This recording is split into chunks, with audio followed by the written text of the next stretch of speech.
अच्छा जी, last lecture में हमारी डिस्कशन टैक्सेशन एंड डीसीएफ इस पे बात हुई। हमने टैक्सेशन को डीसीएफ में कैसे हैंडल करना है, डेप्रिसिएशन की कैलकुलेशन और बैलेंसिंग डेप्रिसिएशन, बैलेंसिंग चार्ज, इन तमाम चीज़ों पे बात हुई।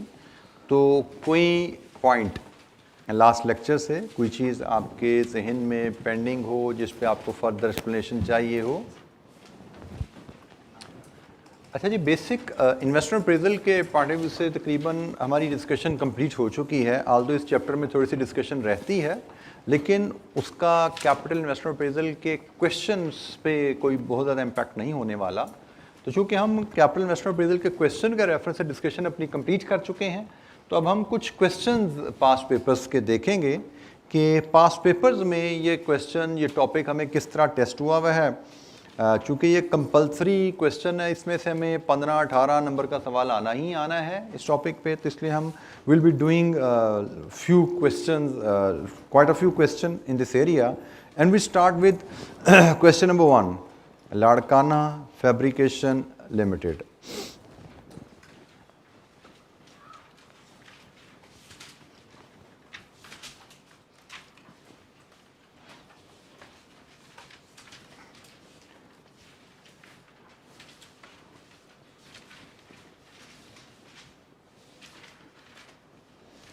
अच्छा जी, क्वेश्चन की रिक्वायरमेंट, हमेशा सवाल को हम रिक्वायरमेंट से ही पढ़ते हैं। तो रिक्वायरमेंट है इसकी, डिटरमिन द सेल्स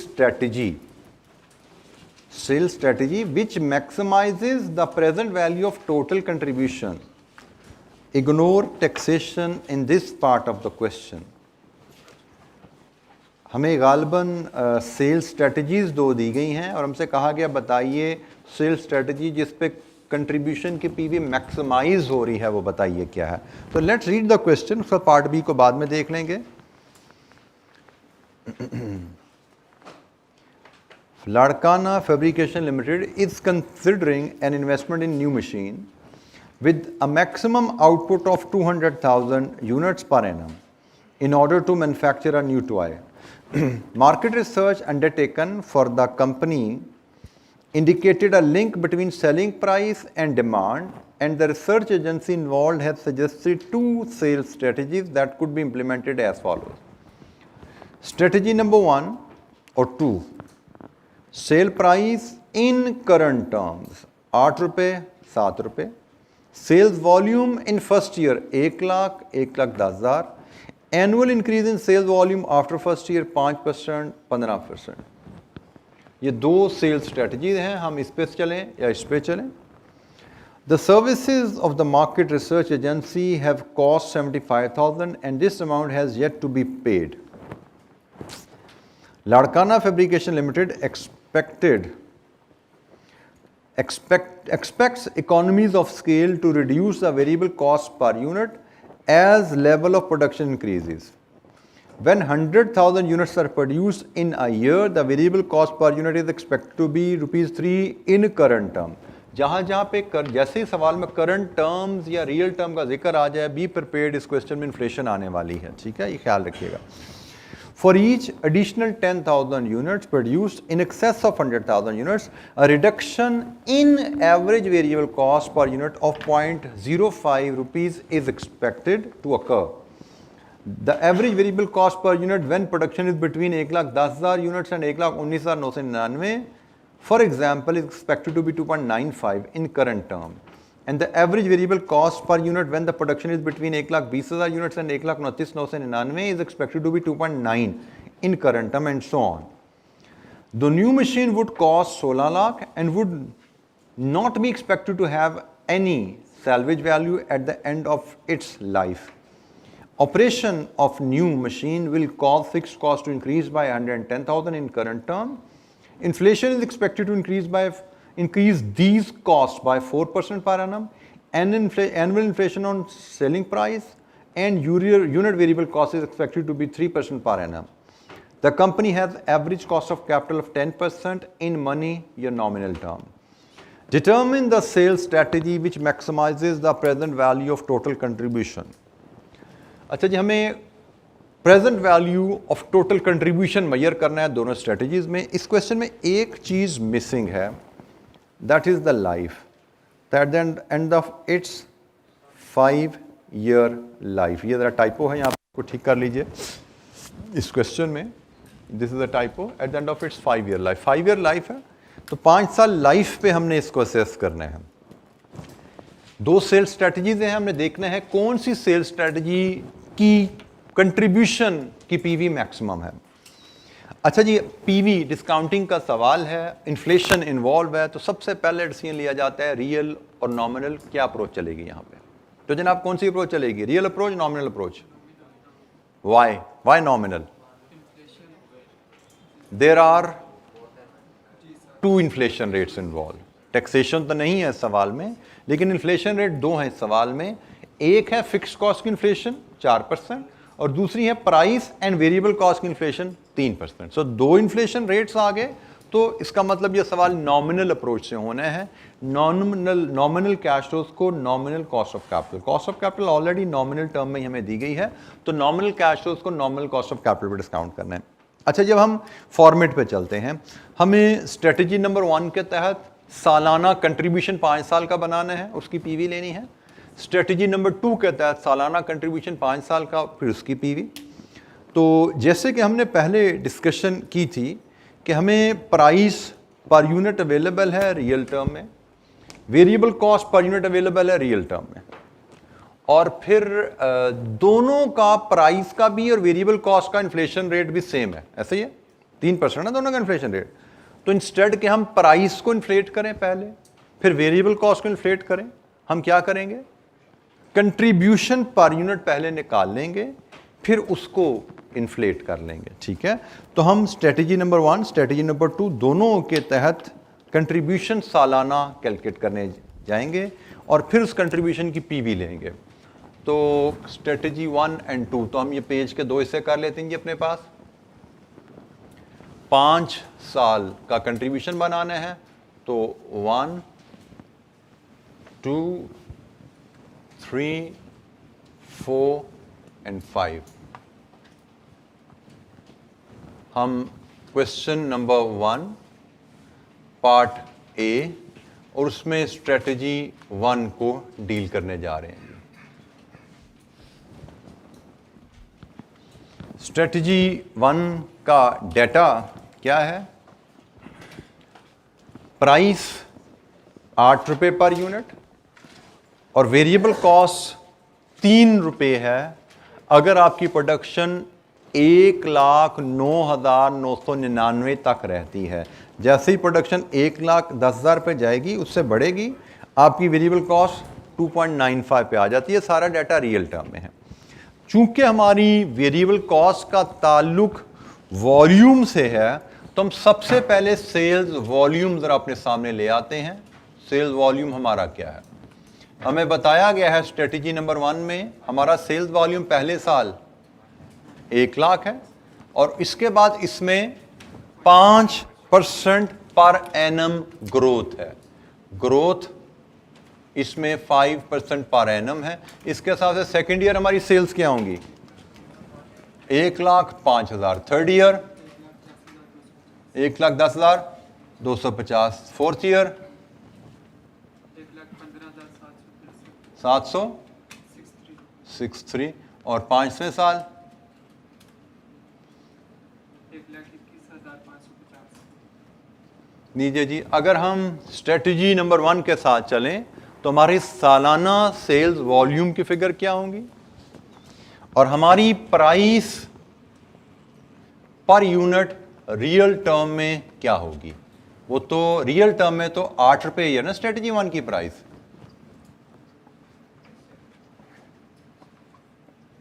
और अगर मैं इसमें से variable cost per unit less करूं, वो भी रियल टर्म में, तो वेरिएबल कॉस्ट पर यूनिट क्या है जी,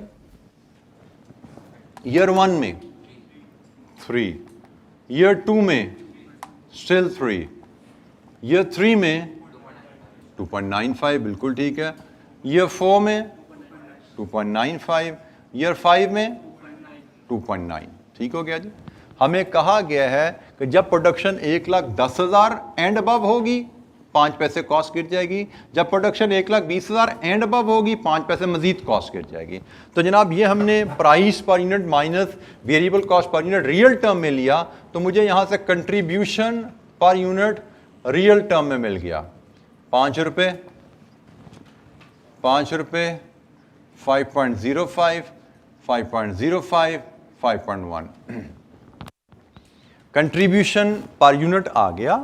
तो इसको यूनिट से मल्टीप्लाई करके हम सालाना कंट्रीब्यूशन ले सकते हैं, लेकिन ये कंट्रीब्यूशन है रियल टर्म में और हमने सवाल हल करने हैं नॉमिनल टर्म में। तो इसका मतलब हम पहले इस कंट्रीब्यूशन पर यूनिट को मल्टीप्लाई कर लेते हैं 1 पॉइंट, इन्फ्लेशन क्या जी, प्राइस की इन्फ्लेशन भी 3 है, इसकी भी इन्फ्लेशन 3 है, इसका मतलब इस पर हम 3% इन्फ्लेशन ऐड कर सकते हैं।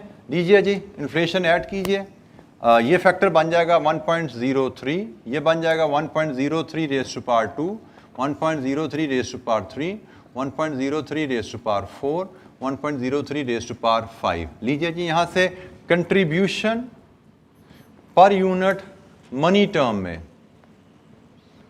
5.15 जी, ये कितना बना 5.30 जी, third year 46, fifth year 6, 3 and fifth year 82, 8, 0। लीजिए जी ये कंट्रीब्यूशन पर यूनिट आ गया है।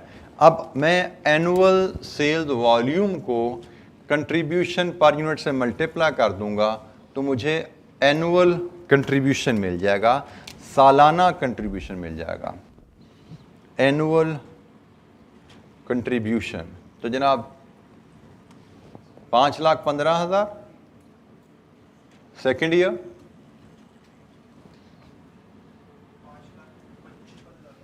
5,56,500 third year,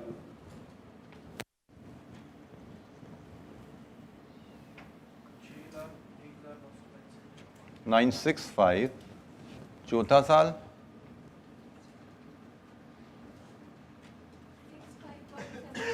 651 745 and the fifth year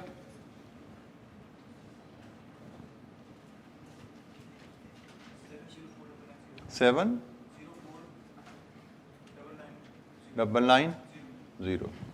लीजिए जी स्ट्रेटजी नंबर 1 के तहत हम सालाना कंट्रीब्यूशन कितना कमा सकते हैं। अगर हम स्ट्रेटजी नंबर 1 को फॉलो करें, मनी टर्म में सालाना कंट्रीब्यूशन हमारा क्या रहेगा जी बेटा?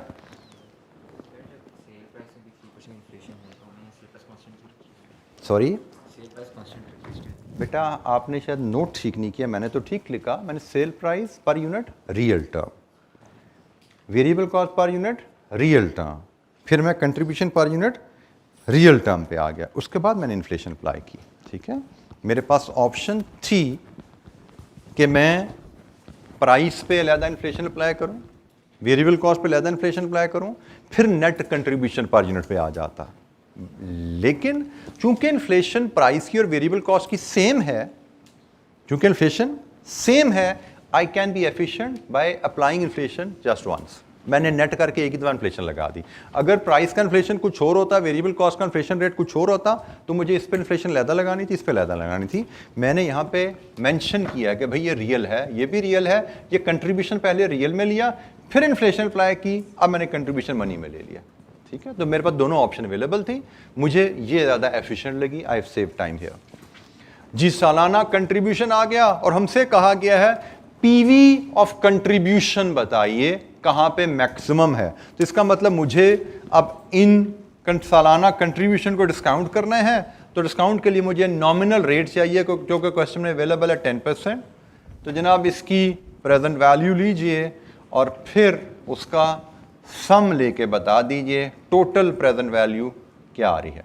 लीजिए जी कंप्लीट कीजिए इस डिस्काउंटिंग को और मुझे प्रेजेंट वैल्यू का सम बताइए, टोटल 5 साल के कंट्रीब्यूशन की प्रेजेंट वैल्यू कितनी आ रही है। किसी स्टूडेंट को कोई कैलकुलेशन समझ नहीं आई तो पूछ सकते हैं, और अगर समझ आ गई है तो कंप्लीट द क्वेश्चन कंट्रीब्यूशन तक। जी बेटा 5.46 नहीं, कैसे बनता है, ज़रा मुझे कैलकुलेटर दिखा दो ये भाई। बेटा आपने 5.05 बिल्कुल ठीक कह रहे हैं शायद, 5.05 इंटू 1.03 रेज़ टू पावर 3 5.52 बनता है। जी ज़रा चेक कीजिए, गलती कर दिया कि बच्चा कॉमन, अगले सारे गलत होंगे क्योंकि आप क्या करते जा रहे हो यहाँ पे, समझिए कॉमन मिस्टेक है हमसे इन्फ्लेशन डालते जो होती है। आपने 5 को बेस पकड़ लिया, इंटू 1.03 इंटू 1.03 इंटू 1.03 चलते जा रहे हो। यू डिड नॉट रियलाइज कि यहाँ पे बेस ही बदल गई है, इधर बेस बदल गई है, तो यहाँ पे 5.52 है, ये बिल्कुल ठीक हो गया। यहाँ पे क्या है 5.68 5.91। एज अ रिजल्ट ये वैल्यूज भी आपकी बदलेंगी। ये वैल्यू क्या है 608,580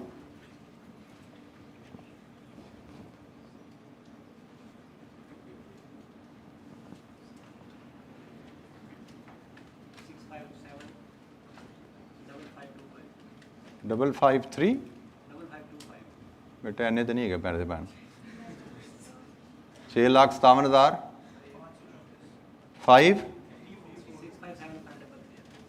534। जी आखिरी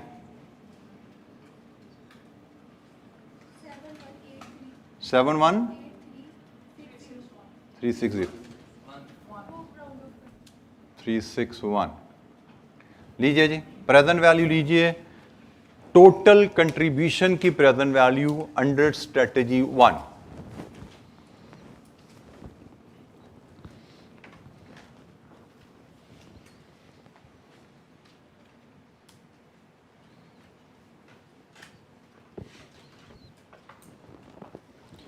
पाँच साल लाइफ पे जो टोटल कंट्रीब्यूशन हम अर्न करेंगे उसकी प्रेजेंट वैल्यू।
बेटा बेहतर तो है कि आप प्रेजेंट वैल्यू टेबल से यूज़ करें, but we have the option आप फार्मूला, लेकिन आपको यहाँ फैक्टर लिखना है, यहाँ पे आपको फैक्टर लिखना है, फिर आपको मल्टीप्लाई करके आगे चलना है। ऐसा नहीं कि आप यहाँ से डायरेक्ट यहाँ पे पहुँच रहे होगे। This is a step. तो जब ये वैल्यू लिखनी है तो मुझे लगता है टेबल से देख के लिखना आसान रहता है। जी क्या आई वैल्यू 2280046। स्ट्रेटेजी नंबर 1 में टोटल कंट्रीब्यूशन की प्रेजेंट वैल्यू क्या रही?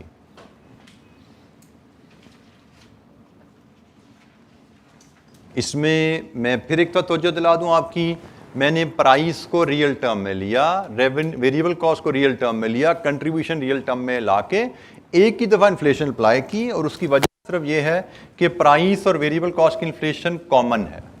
अगर प्राइस और वेरिएबल कॉस्ट की इन्फ्लेशन अलहदा अलहदा होती तो मुझे प्राइस को अलहदा इन्फ्लेट करना था, वेरिएबल कॉस्ट को अलहदा इन्फ्लेट करना था, और फिर मुझे कंट्रीब्यूशन मनी टर्म में लेके आना था। ये स्टेप मैंने जो सिंगल इन्फ्लेशन अप्लाई की है इसकी जगह मुझे दोनों पे अलहदा अलहदा इन्फ्लेशन अप्लाई करनी थी। सो जब हम इन्फ्लेशन का रेट कॉमन है तो हम नेट वैल्यू पे एक ही दफा इन्फ्लेशन अप्लाई करके अपना टाइम सेव कर सकते हैं। तो जनाब स्ट्रेटेजी नंबर 1 के तहत कंट्रीब्यूशन की प्रेजेंट वैल्यू आ गई।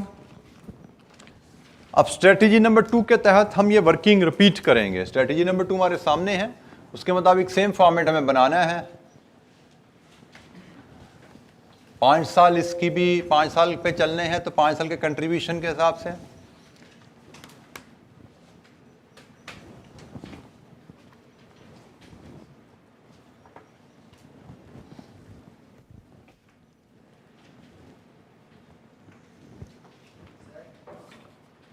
जी बेटा।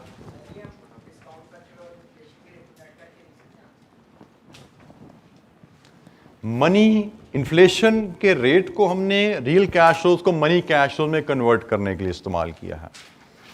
हमने कैश फ्लोज को कंपाउंडिंग फार्मूला के वजह से मनी कैश फ्लोज में कन्वर्ट किया और फिर मनी कैश फ्लोज को हमने डिस्काउंट किया है मनी डिस्काउंट रेट पे। अगर कैश फ्लोज रियल होते तो हम उसको रियल रेट पे डिस्काउंट करते। आपको फिशर फार्मूला समझाया गया था, उसमें बताया गया था कि ये फार्मूला रेट नेट नहीं होते, इनका रिलेशनशिप है 1 + m = 1 + r × 1 + i। It is not simply m = r + i। Net नहीं होते रेट, इनका फिशर फार्मूला से रिलेशनशिप है। और उस रिलेशनशिप के मुताबिक हमने असूल पढ़ लिया कि भाई अगर हमें रियल कैश फ्लोज को डिस्काउंट करना है तो रियल रेट यूज करेंगे, मनी कैश फ्लोज को डिस्काउंट करना है तो मनी रेट यूज करेंगे।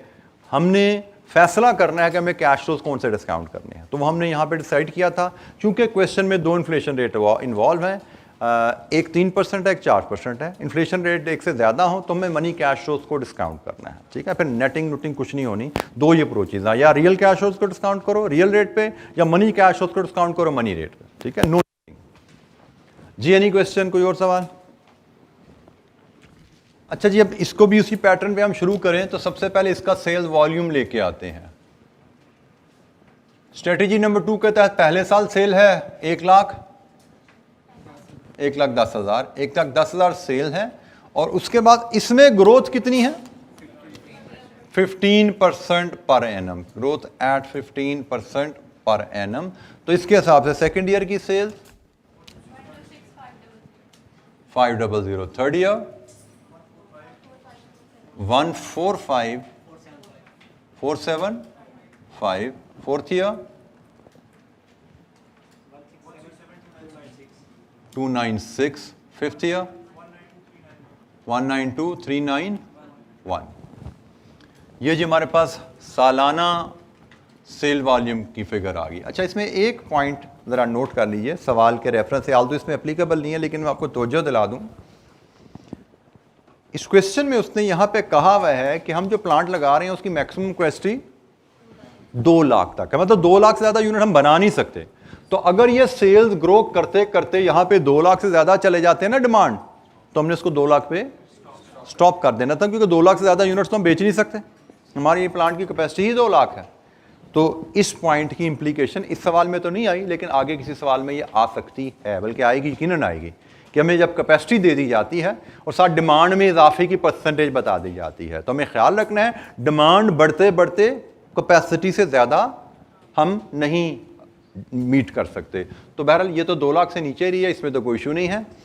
अच्छा जी, स्ट्रेटेजी 2 के तहत प्राइस, इसकी भी कहानी वही रखेंगे, प्राइस पर यूनिट लेंगे पहले रियल टर्म में, फिर हम वेरिएबल कॉस्ट पर यूनिट इसमें से लेस करेंगे, वो भी रियल टर्म में। यहां से हमें मिलेगा फिर contribution per unit real term में, इसको मल्टीप्लाई करेंगे 1.03 रेज़्ड पर n से, हमें contribution per unit money term में आ जाएगा। यहां से फिर हम एनुअल कंट्रीब्यूशन ले लेंगे एंड देन डिस्काउंट फैक्टर उसी अंदाज में 10% का प्रेजेंट वैल्यू और फिर सम ऑफ द प्रेजेंट वैल्यू।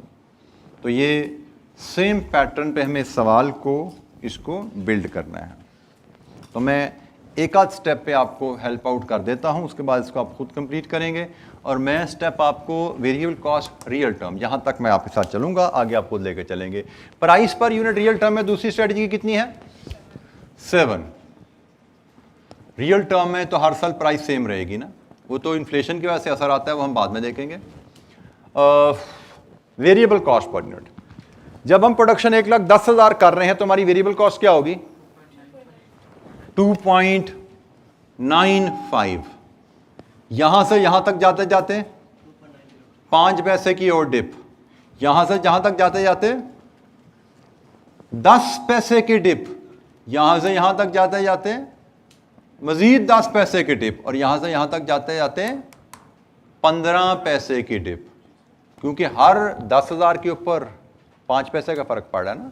तो यहां से यहां तक जाते जाते 60s से हम 70s में गए, 80s में गए, 90s में गए। यहां पे तो 3 जंप्स लग गई हैं, 15 पैसे। यहां से जहां तक जाते जाते हम 50s में गए, 60s में गए, 2 जंप लग गई, 10 पैसे। यहां से यहां तक जाते जाते 30s में गए, 40s में गए, 2 जंप्स लग गई, 10 पैसे। यहां से यहां तक जाते जाते 10 से 20s में गए हैं, 5 पैसे की जंप। लीजिए जी, ये रियल टर्म में डाटा आपके पास आ गया है, इसको कंप्लीट कीजिए। Share this figure with me, मुझसे ये फिगर लेके आइए, क्या आ रही है? Present value of total contribution. Complete कीजिए टेबल को, present value of total contribution लाइए, शेयर कीजिए।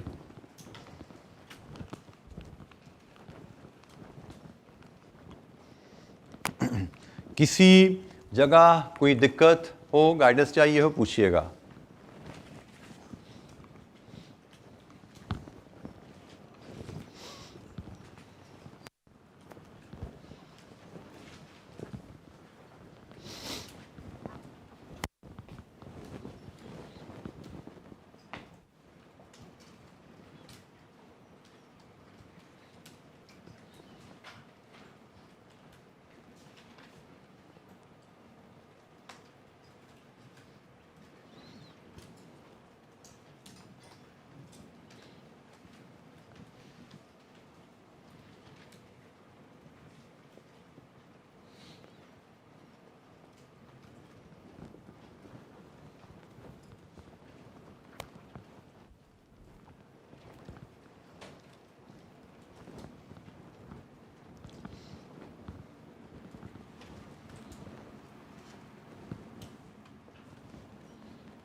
टेबुलर वर्किंग को प्रेजेंट करने के लिए always use ruler as a habit.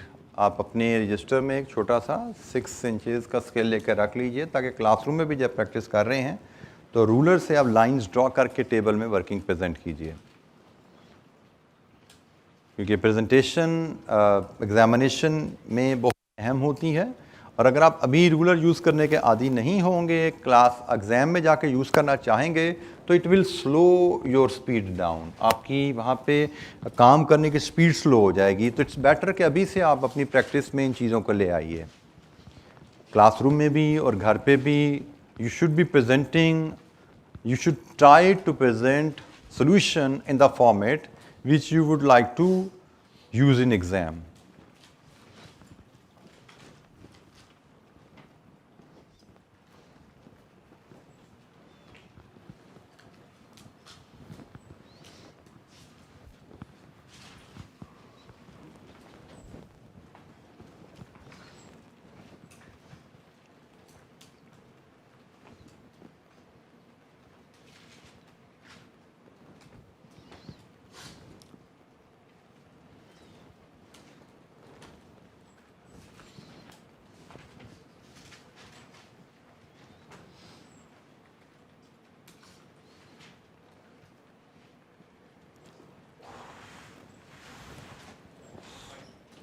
जी क्या आ रही present value 2542,385. The part A was which of the sales strategy will result in higher present value of total contribution? So our answer is strategy 2. Strategy 2 से हमें contribution ज़्यादा मिल रहा है.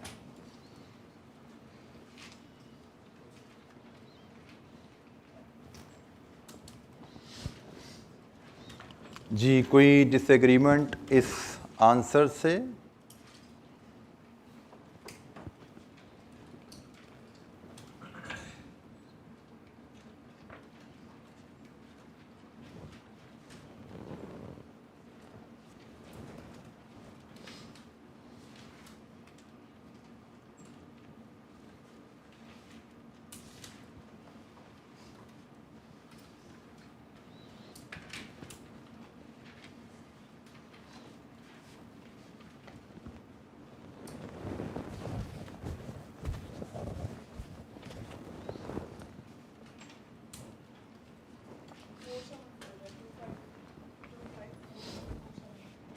To 2542,474.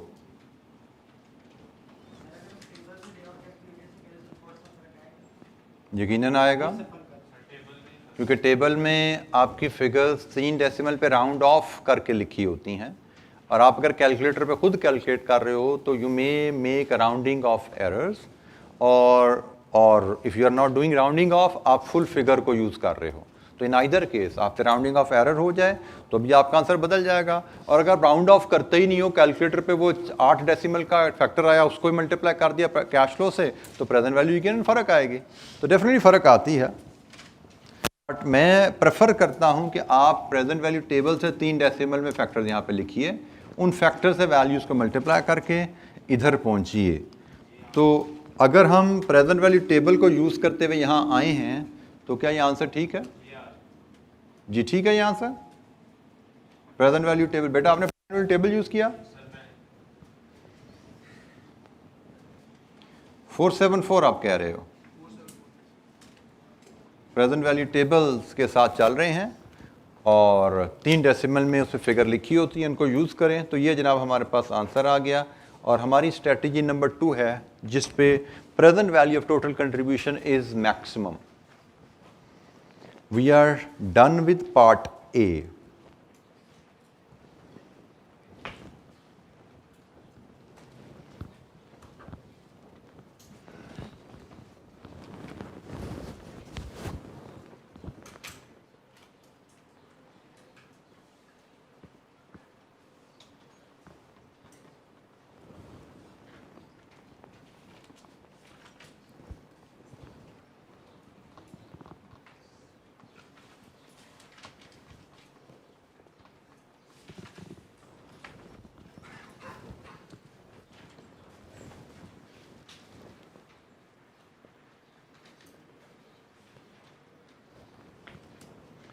अच्छा जी part B की तरफ चलते हैं. पार्ट बी में रिक्वायरमेंट है evaluate the investment in new machine using internal rate of return. IRR method से अब इसकी फिजिबिलिटी कीजिए. अच्छा जी फिजिबिलिटी करने के लिए तो हमें सिर्फ कंट्रीब्यूशन नहीं लेना होता ना, फिजिबिलिटी करने के लिए तो हमें सारे कैश फ्लो पूरे करने हैं. कौन कौन से? सारे इन्वेस्टिंग भी और सारे ऑपरेटिंग भी. तो क्या क्या चीज़ें हमारी इस पीवी कैलकुलेशन में नहीं आई? एक let's start with this thing. क्या ये हमें अपनी फिजिबिलिटी कैलकुलेशन में इसको शामिल करना है? यस और no? No. Why no? This is sunk cost, this is irrelevant cost. ये ऑलरेडी खर्चा हो चुका है. जब हम फिजिबिलिटी कर रहे हैं खर्चा हो चुका है. बेशक पेमेंट नहीं हुई लेकिन उस पेमेंट का ताल्लुक प्रोजेक्ट ना करने से नहीं है. इररिलेवेंट कॉस्ट हमारे प्रोजेक्ट करने या ना करने से इस पेमेंट पे असर नहीं पड़ता. This is irrelevant. तो ये तो छोड़ दिया. फिर और कौन सी चीज़ है जो हमें शामिल करनी है अपने एनालिसिस में? तो वो जनाब एक है आपकी initial investment of the machine. कितनी है जी? वो 1.6 मिलियन और ये आ रही है जनाब ये और दूसरी चीज़ रहती है जी फिक्स कॉस्ट, जो कि है ये दो चीज़ें हैं operational investing and operating cash flows में। रेजिडुअल वैल्यू तो कोई नहीं है इसकी, तो हमें फिजिबिलिटी करनी है। तो फिजिबिलिटी करने के लिए हम कंट्रीब्यूशन ऑलरेडी ले चुके हैं, कंट्रीब्यूशन ऑलरेडी हम ले चुके हैं। इसमें हमने फिक्स कॉस्ट और इनिशियल इन्वेस्टमेंट इनको भी क्लब करना है, और फिर जो टोटल कैश फ्लोज बनेंगे उनकी हमें IRR बनानी है। तो अब हम इसके लिए फॉर्मेट अगर बनाएं, बल्कि मैं काम करता हूं कि मैं ये इस बोर्ड पे ले आता हूं ताकि हमारा जगह वो भी वही रहे, सॉल्यूशन हमारा एक्सटेंड हो जाएगा। मैं यहाँ पे इसको इस्तेमाल कर लेता हूं NPV बनाने के लिए। तो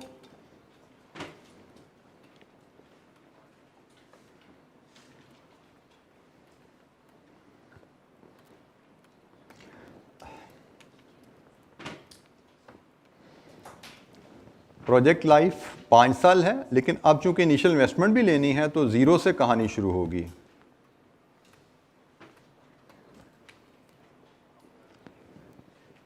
ज़ीरो 1 2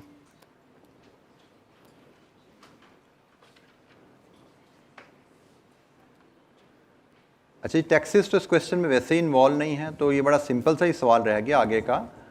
0 1 2 3 4 5 और हमारी इनिशियल इन्वेस्टमेंट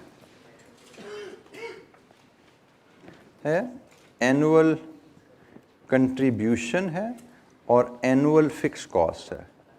ये टोटल हमारे कैश फ्लोज यहाँ से पूरे होते हैं।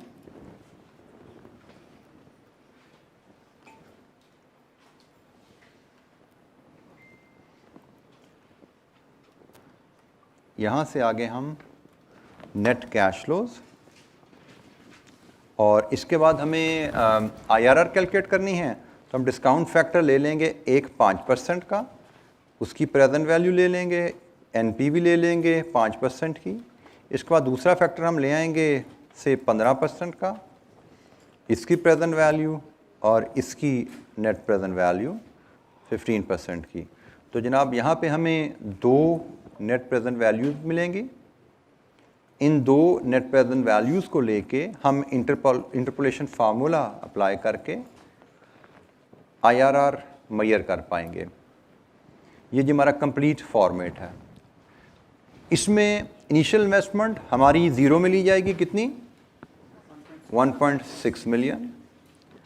एनुअल कंट्रीब्यूशन की फिगर आपने ऑलरेडी वर्कआउट यहाँ पे की भी है, ये फिगर आपके पास ऑलरेडी आ रही है। ये फिगर्स मुझे आप डिक्टेट करवा दीजिए ज़रा। तो स्ट्रेटजी नंबर 2 में पहले साल का कंट्रीब्यूशन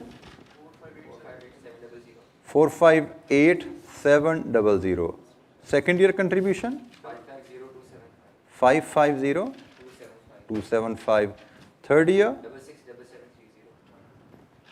667730, 6677, माय मिस्टेक, 667730 जी। Next 749 480 86 486 486 and the last one 992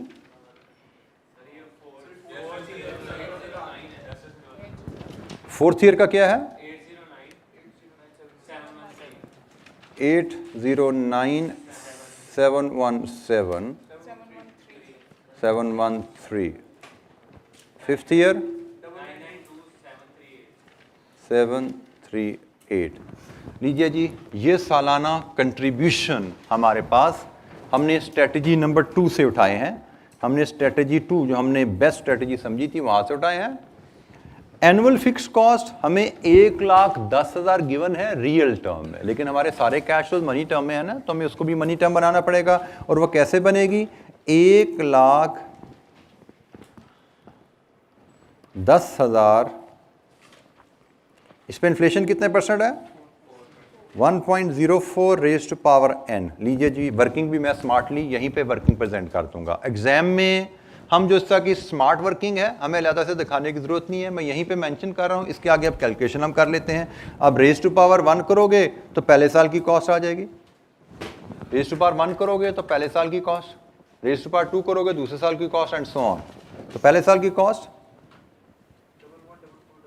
114400, ji second year 118976, ji next 735, next 1286 684, ji last one 133883, लीजिए जी कैश फ्लोज हमारे पास पूरे हैं। अब हमें इनको सम करने हैं, 5% पे डिस्काउंट करें, 15% पे डिस्काउंट करें और फिर इंटरपोलेशन से IRR मैयर करें। इनकी कंप्लीट कीजिए इस कैलकुलेशन को। IRR शेयर कीजिए मुझसे क्या है। हमसे कहा गया है प्रोजेक्ट को एवेल्युएट करना है हमें IRR, तो उसके लिए पहले हम IRR कैलकुलेट करेंगे, फिर एवेल्युएशन डिसीजन देंगे इसके ऊपर। तो complete the question for IRR, और किसी स्टेप में कोई गाइडेंस हेल्प चाहिए पूछिए। मेक श्योर हर बच्चा हर कैलकुलेशन को फॉलो कर रहा हो, कॉन्सेप्चुअली भी और परफॉर्मेंस वाइज भी।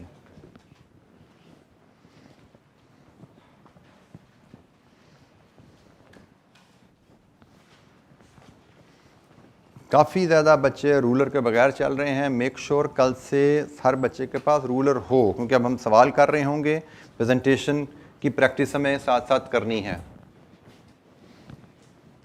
रूलर भी हो और कैलकुलेटर भी वो हो जो एग्ज़ाम में यूज़ करना है, क्योंकि हम एग्ज़ाम की प्रिपरेशन कर रहे हैं। तो मैक्सिमम हम वो एक्टिविटीज़ परफॉर्म करें जो हमारी एग्ज़ाम में परफॉर्मेंस को इन्हेंस करेंगी।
IRR के लिए रेट की सिलेक्शन में we are generally at liberty, but as a guideline हमने ये सीखा हुआ है कि हम एक रेट कॉस्ट ऑफ कैपिटल से लोअर ले लेते हैं और एक रेट कॉस्ट ऑफ कैपिटल से हायर ले लेते हैं।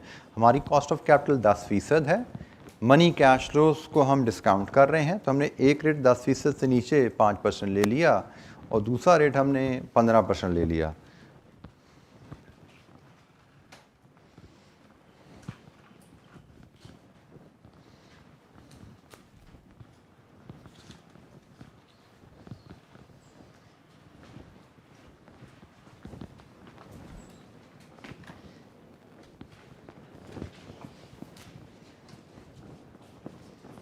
NPV एट 5% निकाली किसी ने?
5% पे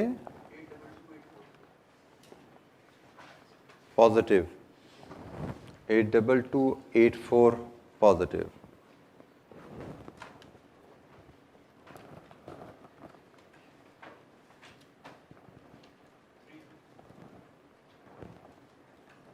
इसको वेरीफाई कीजिए और फिर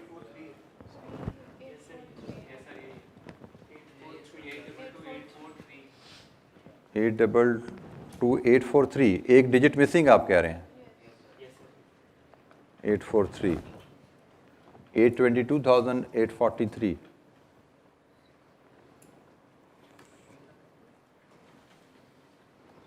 %15 पे कैलकुलेट कीजिए। कोई डिसएग्रीमेंट हो तो बताइएगा।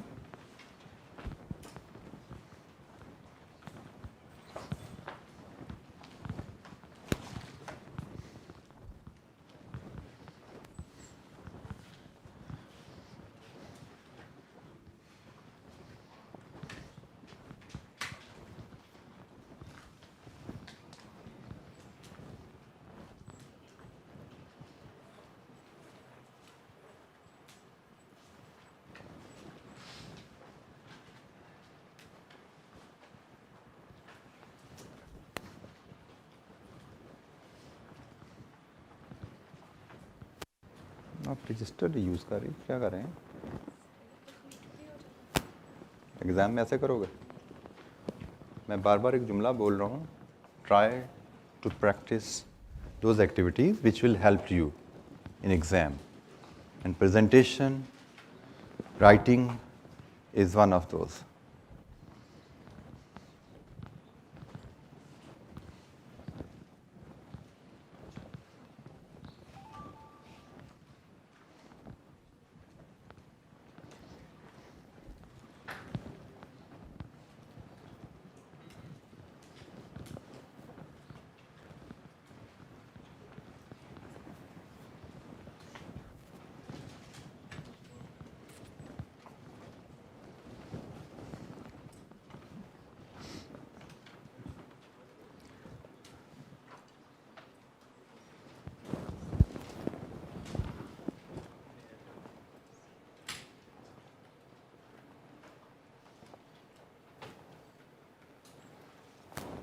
फिफ्टीन % की एनपीवी क्या आ रही है?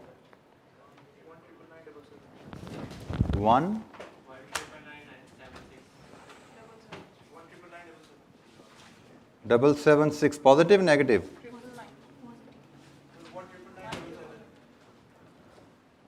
1,999,777 positive? It is still positive. इसका मतलब IRR has to be greater than 15। और कितना IRR?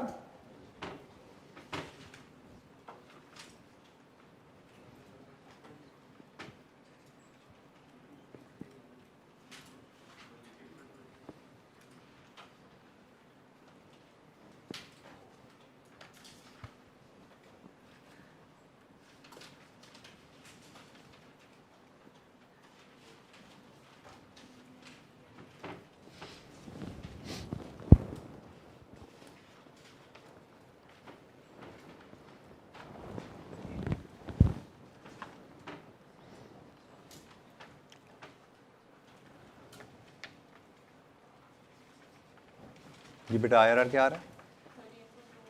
13। IRR has to be greater than 15.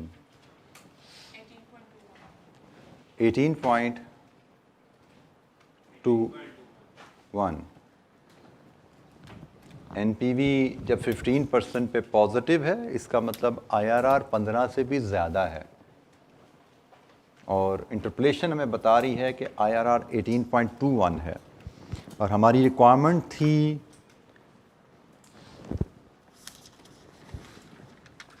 evaluate the investment. IRR की कैलकुलेशन पे हमारा जवाब ख़त्म नहीं होता। evaluate द इन्वेस्टमेंट का मतलब डिसीजन भी देना है। तो हम डिसीजन क्या लिखेंगे? What is our decision? As IRR is greater than cost of capital, project is feasible.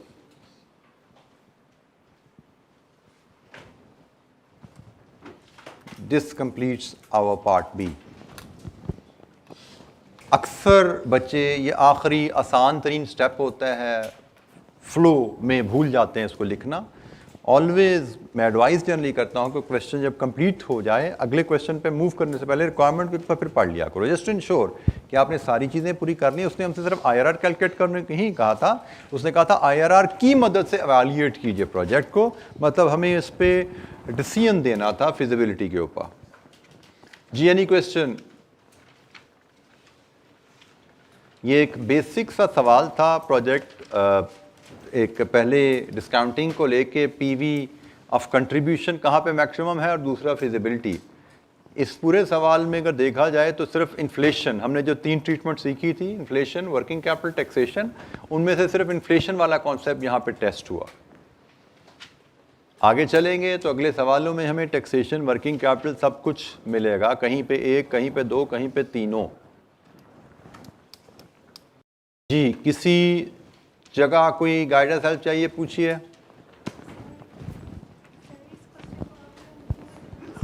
है किया गया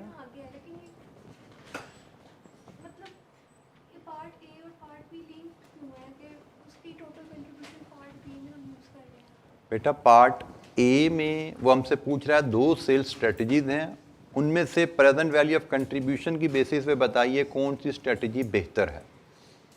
सारी बात, आपने प्रोडक्ट लॉन्च करनी है तो प्रोडक्ट की प्राइस सेट करना is an important step, critical step.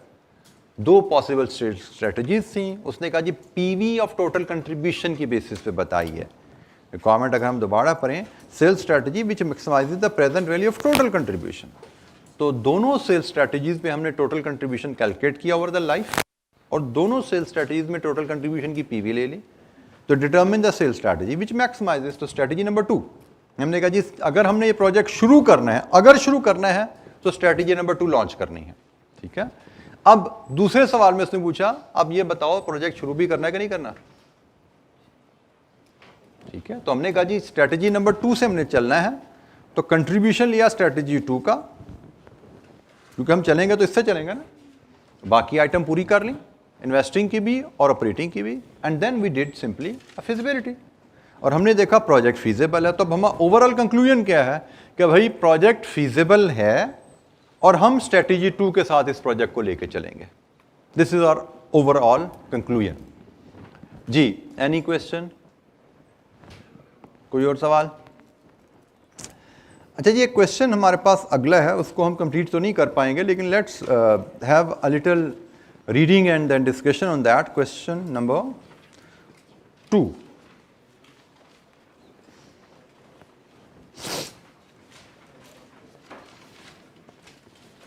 ये जो क्वेश्चन बाय द वे हमने किया है, ये हमें ICAP के क्वेश्चन बैंक में अवेलेबल है, लेकिन ये ICAP के पास्ट पेपर्स कैफ में नहीं आया हुआ। ये शायद अगर मैं गलती नहीं कर रहा तो ओरिजिनली तो मुझे पता है इस क्वेश्चन का ओरिजिन ACCA के पास्ट पेपर है, क्योंकि आज से मैं भी 18 साल पहले 15 साल पहले मैंने ACCA के बच्चों को ये पढ़ाया था, तो ये सवाल इनको करवाया हुआ है।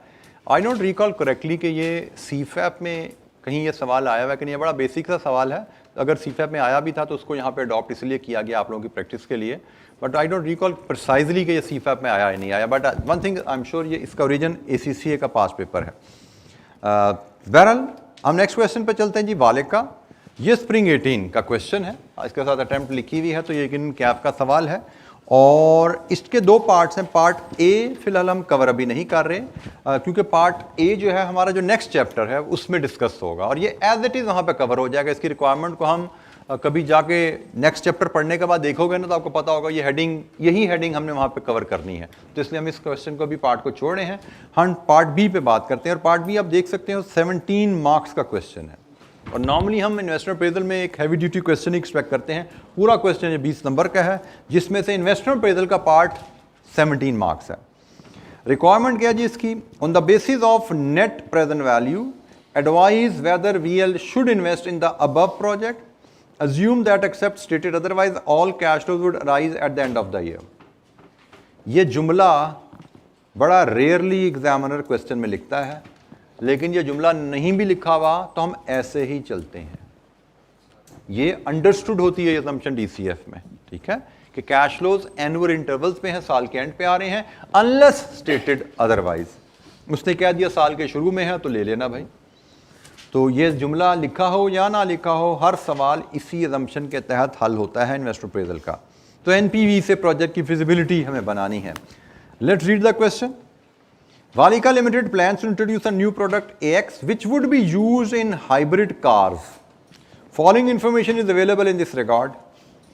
Initial investment in the new plant including installation and commissioning is estimated at 50 million.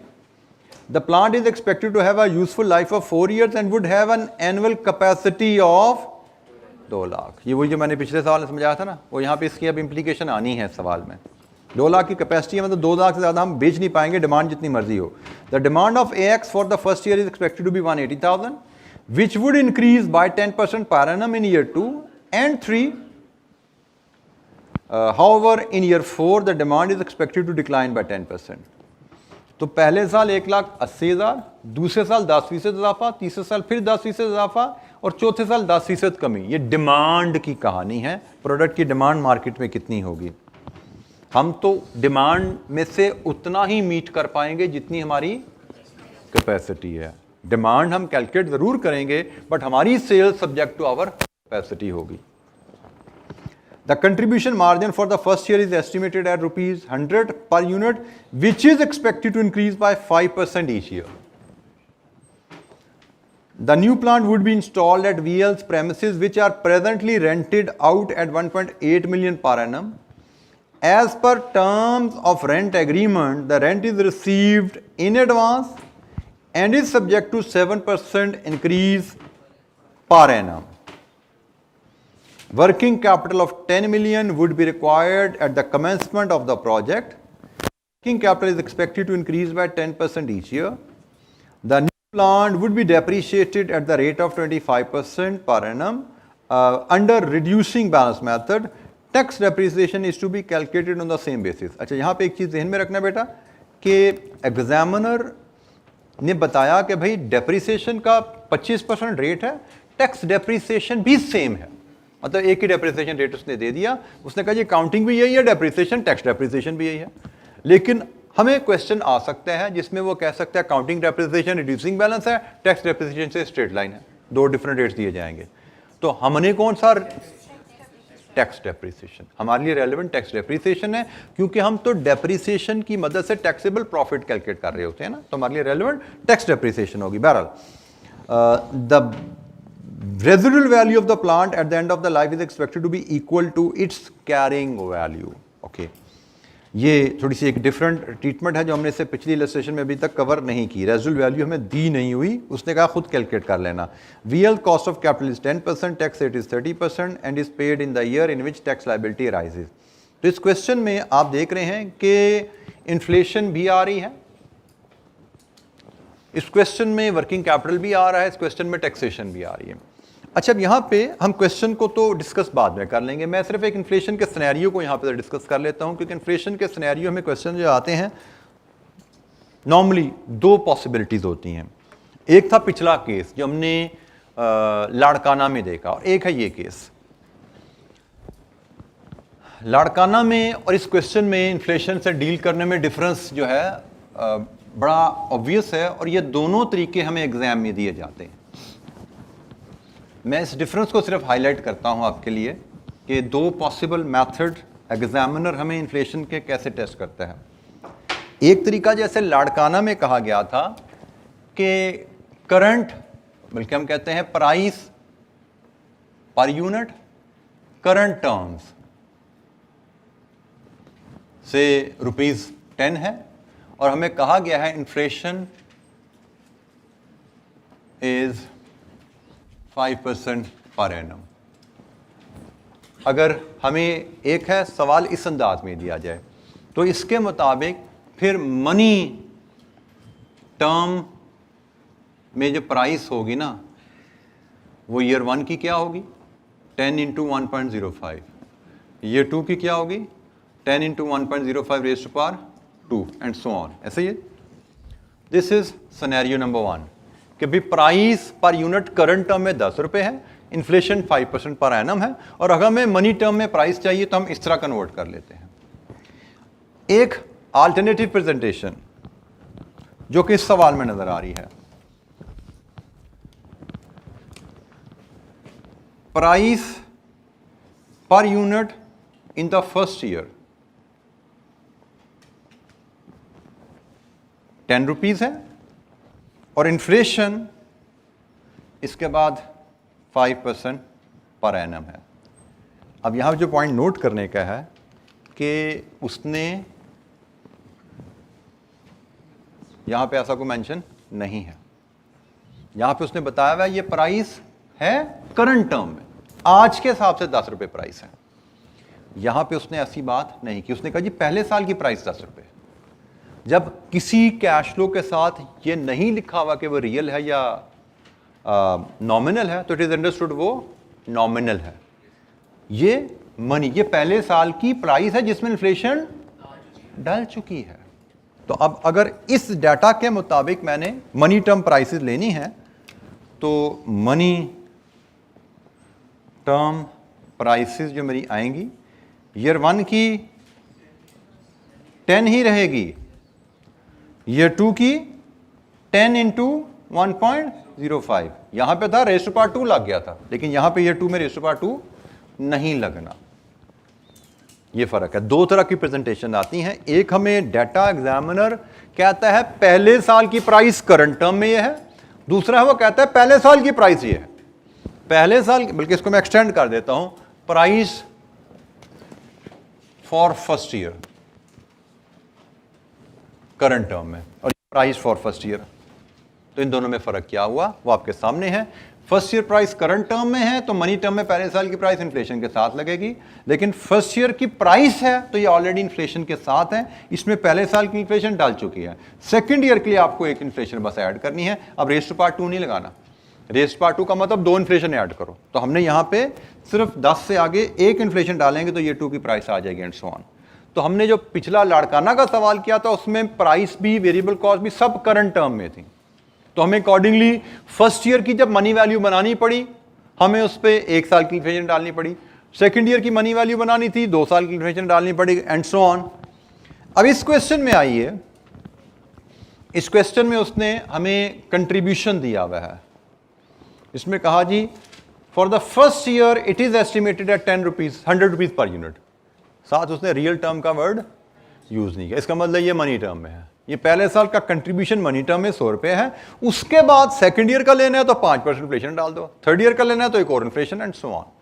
ठीक है, क्योंकि हमें ये सवाल भी, इसमें इन्फ्लेशन आ रही है 5%, आप देख सकते हैं कंट्रीब्यूशन पे है, फिर इसी तरह वर्किंग कैपिटल पे भी इसने इन्फ्लेशन लगाई हुई है 10%, यहां पे कहीं पे लिखा हुआ है ये 10% वर्किंग कैपिटल पे भी है। और सब कुछ छोड़ दीजिए, कंपनी इज लायबल टू पे टैक्सेस।